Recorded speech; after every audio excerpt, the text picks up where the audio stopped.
Welcome to the Way to Go podcast. Here with Eric Barfell, our fine youth pastor. I'm Bill McMinn. And Eric, he's doing the show today as far as he came up with an idea to do it on sacrifice. So, my man. Yeah. So let's hear it, buddy. What you got? Okay.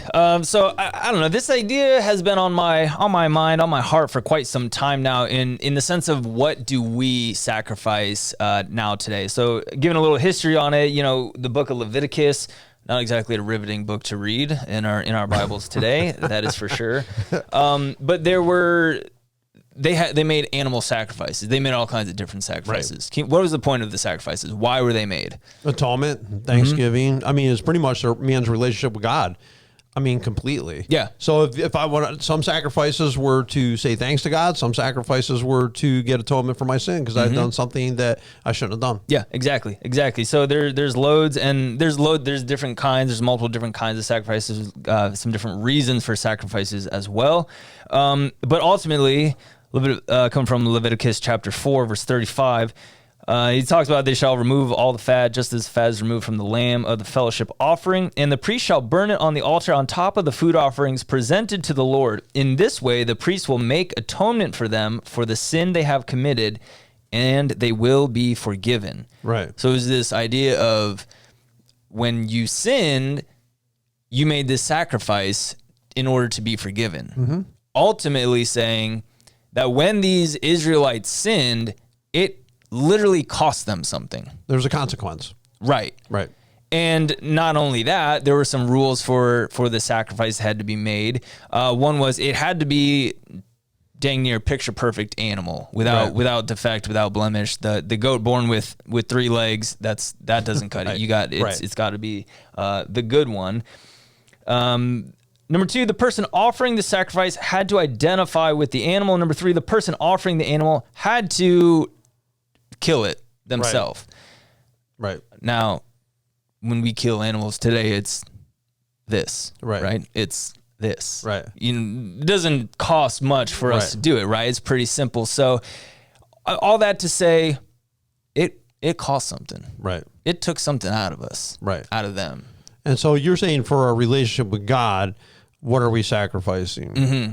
That's ultimately what we're getting at. So like we don't sacrifice animals now. We have the Lamb who was Jesus Christ. The sacrifice made once for all kind of things. And also we see the idea, more so the idea of sacrifices still being made in the sense of people giving stuff up in order to follow God, in order to obey the commands, in order to be obedient to the Lord. What are you sacrificing? What are you giving up now? Because, we look at the Old Testament, it cost them something. They had to give something up. They had to do something in order to obey the commands, right? So I'm just thinking we see that in the Old Testament. We see it a little bit in the New Testament. And then what does that look like today? Do we sacrifice anything? What are we giving up to follow Jesus? What are we giving up to be obedient to God? So take up your cross, deny yourself daily, follow me, that kind of stuff. Yeah. I think, as you and I were talking about even before the show, I think some of that sacrifice is when I serve. So if I give up time, in other words, I could be comfortable on my couch with my phone. Mm-hmm. Yeah, right. Last podcast, I could be comfortable on my couch with my phone, watching TV, or give up a night and come help at BBS or help with Awana or CR or youth group, right?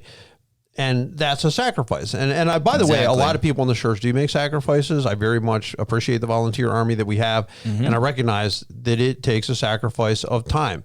Even planning. I mean, anyone who plans an event or does a lesson or what have you, I mean, it takes them setting aside a certain amount of time. I look at that kind of stuff as being a sacrifice. Like, yeah, I'm going to sacrifice some time to serve. Certainly. No, I totally understand. Everyone who attends church on a Sunday morning, you're making some sort of sacrifice, whether that's sleeping in an extra hour, making breakfast with the whole, whatever it is. I mean, that's your weekend. You're giving that up to attend church. Right. I can't tell you how much I appreciate. It's just the culture we have now with our youth group. When I came in, youth group was on a Sunday night. I never changed it. Maybe I should have 5 years ago. There's no point in doing it now, but people give up another portion of their weekend, an additional 2 hours of their weekend to serve with the youth. Right. I mean, to me, that's incredible. Right. I get it. Like, that's your time. That's for a lot of people, you know, Sunday afternoons are family time. We have this meal with the family after church, blah, blah, blah. We all get together, whatever it is. They give that up in the evenings to come serve a youth group. Right. That's tremendous to me. Right. I would love to give up I would love to give up a Sunday morning, because in the cycling community, you get up on a Saturday morning, there's a group ride or races, and same with Sunday, because it's the weekend. Right. I go to church on Sunday, so as much as I would love to be, on another group ride, I give that up and I come to church. You see what I'm saying? Yeah, well, no, I mean, yeah, because we live it all the time. I think pastors live it, and I'm sure other people do too. My wife there was an estate sale. It's on a Wednesday, and I work a lot of hours. Could I have gone? Yes, except that the day before, someone called. They're having some big problems in their life. So my wife said, man, I wish you could go with me. I can't, because that's in Paynesville at 3, and I'm meeting somebody at 4. Yeah. And that's my life. I have to say, I'm going to sacrifice that. So I couldn't wait to hear how she did. I couldn't wait to, hear what she got when she was there, because they had a lot of old stuff, but I just couldn't do it. And I had to be willing to give it up. Last Saturday, I had plans to go to a yard sale, which I haven't been to a yard sale yet this year. And we're going to go to Bay Village, and they had a community sale, and my son and daughter-in-law, or I should say my son-in-law and daughter, live in the town south of that. Yeah. So I would have seen them. My other daughter and son-in-law were coming with us. My son was coming with us. We're all going to go and do this thing. 3 days ahead, get called. Hey, can you help me with a memorial service? Because, an old friend of mine had passed away.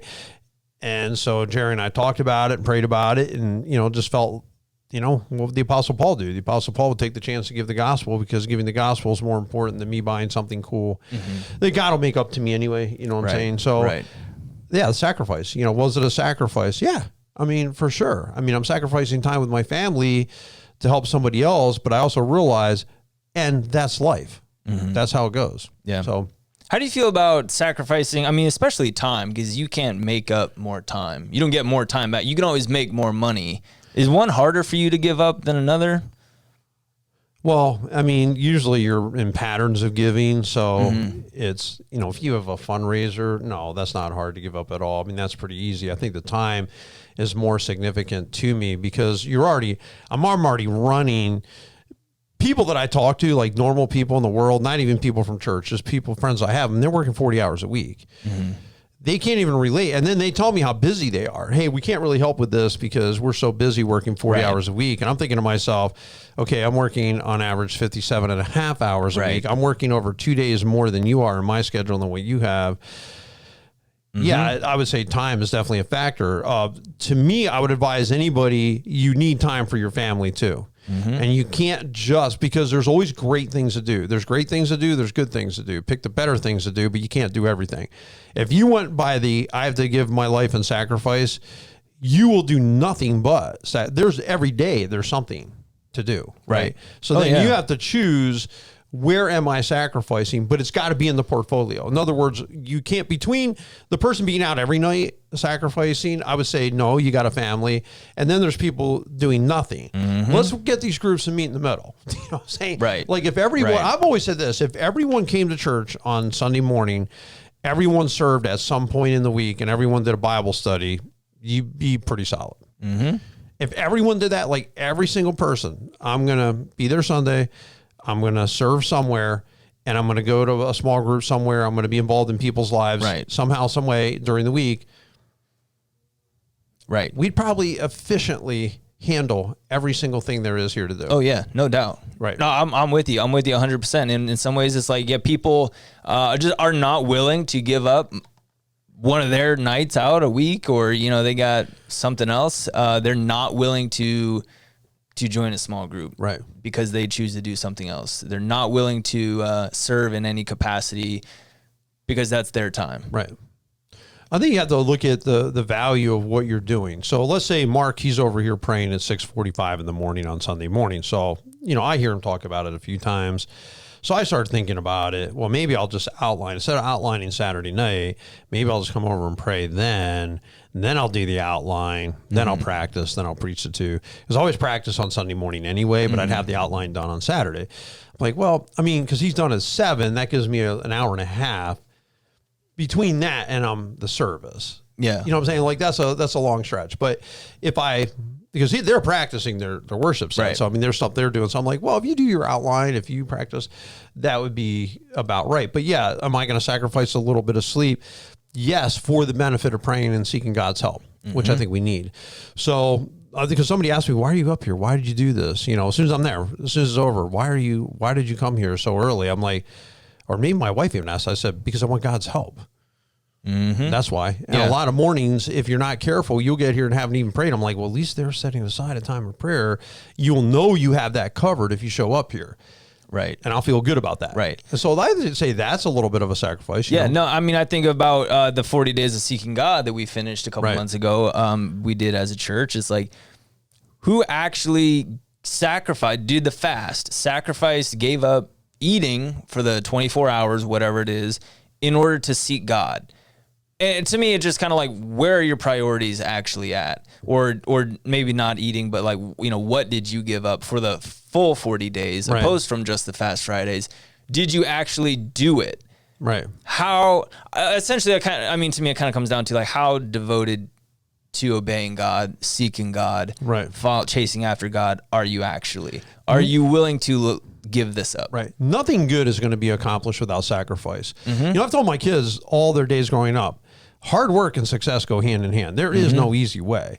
If you want to get in shape, you're going to sacrifice something to do it. That's a fact. Because it demands time, I should say. You are a good cyclist because you have sacrificed the time. You've put in the hours on your bike, whatever they call the Peloton or whatever it is, where you're indoor trainer. Your indoor trainer. You put the time in all throughout the winter. You've striven to try to get better, to get stronger. That takes sacrifice. To get to a certain level takes sacrifice. Now, I think about what we sacrifice. Seriously, I mean, we're probably talking Babyville compared to what other churches around the world sacrifice. But I think about how early these people are willing to get up, how many hours they're willing to pray, how many hours. I remember even in this county, I would talk to the Korean doctors who delivered our children, and my wife would go. So I was Dr. Kim, Dr. U, for anyone who actually remembers those guys. They had prayer meetings every day, I think at 5 a.m, like every day. Jeez. Every day they're praying. And you think about us, you know, I got to come out for an hour on a Wednesday night and pray, and there's 10 people, 20 people willing to do it. And you think about that. It's like, we can't even get that. I mean, how many people think of Sunday morning like, oh my goodness, I got to give up an hour? It's nothing. Like this, it's just mentality. It's just a mentality that we have because we have such a luxurious society, affluent society. And what I have found is the people with more money are less likely to be consistent in church attendance. Not always, not every time. Why? Because they can afford skiing. Because they can afford the vacations, because they can afford the travel below, because they have a boat, they can afford they can afford all those things, these things that affluent society allows you.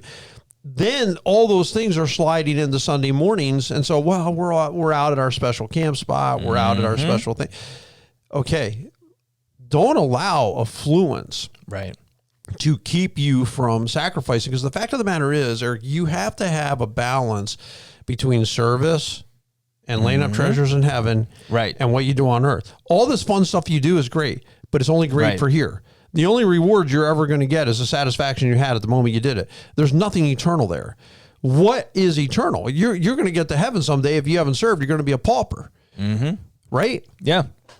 Yeah, no, it's like, I think about like the opportunity cost. If you do one, it means you can't do the other. You can't always split it right down the middle. It doesn't always work out that way. You know, you gotta having that balance is definitely important, but there has to be some give. Right. You have to sacrifice. If you want it bad enough, you'll sacrifice to get it. Yeah, I did a ton of workouts in the winter. Want to know what I sacrificed for it?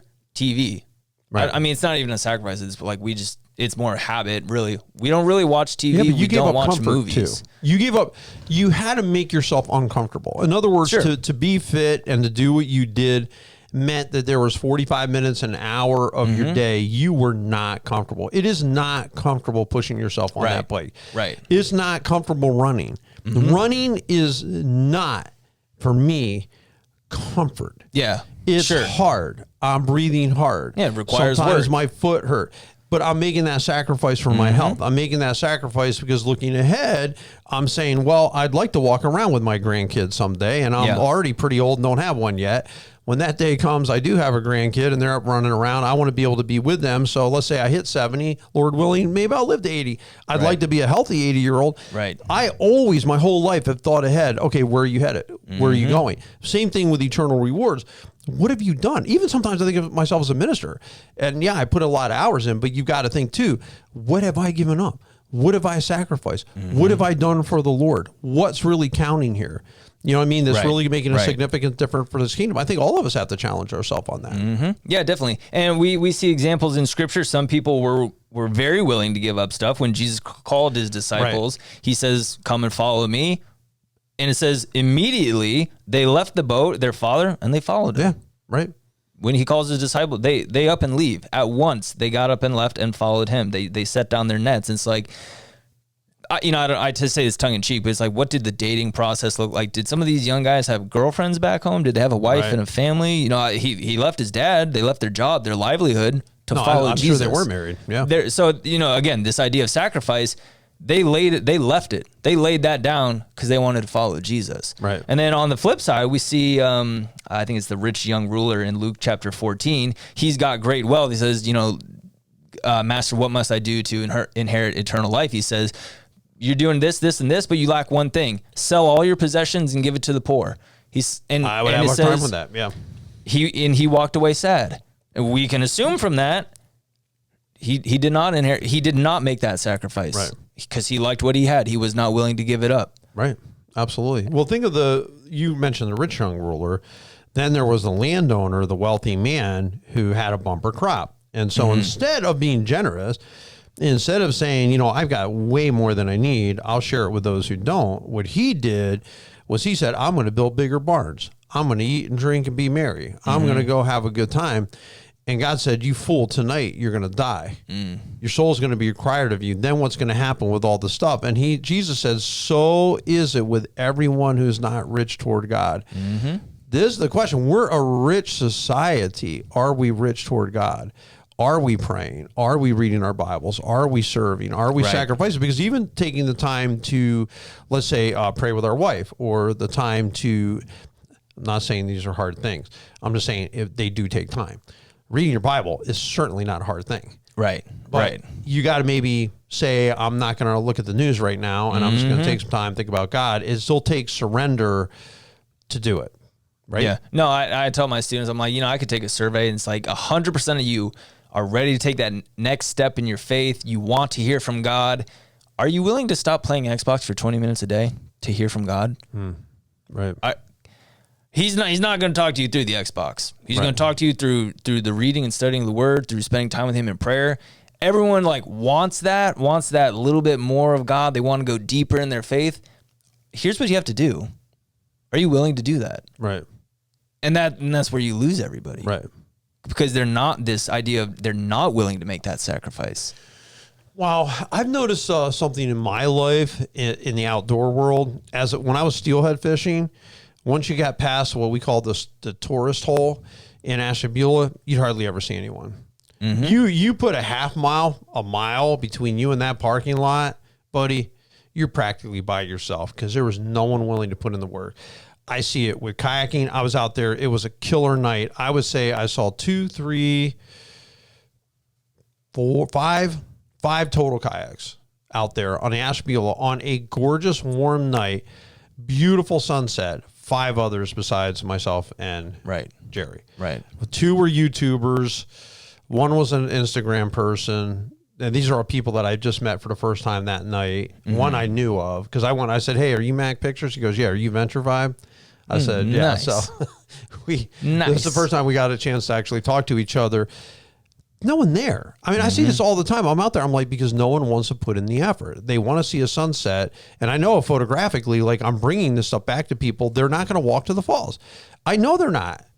I know a lot of people are not going to walk 2.5 miles one way down Hell Hollow to see Falcon Falls. They're just not going to do it. That's why when you go down there, you can hang a shirt if you got hot. When I was wearing a flannel shirt last time down there, I could hang it on a tree branch and know it's going to be there when I got back because there's no one there.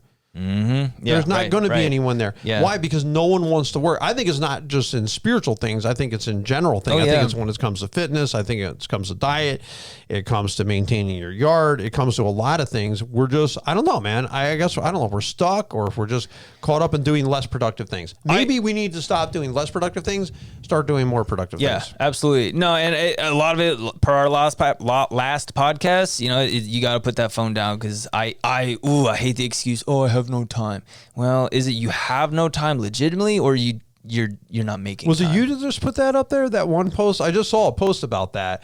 It's like you say, no, I think it was somebody else that I follow. That wasn't me. And it wasn't you.